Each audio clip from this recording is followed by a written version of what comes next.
Okay, 5 minutes of Facebook and then work. The boss? He's early today. Isn't he away skiing? What's our current balance? Can we pay 47,900 euro today? What's the catch? Widioże. Well, in this case, there's no boss. The boss is really skiing.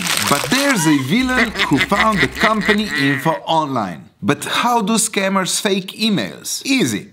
First, they open a free email account. Then add the CEO's email in the email client before sending the email shown previously. They just change the sender. Yes, it's really that simple. In case you receive suspicious emails, make sure to contact the CEO, because if you say yes to the scammers, you will get payment instructions linked to their account. To learn more about the CEO fraud, visit varninainternetu.si. Please share and like this video in the comment section, mark your friends or tell us what else would you like to know is in the bag. See you later.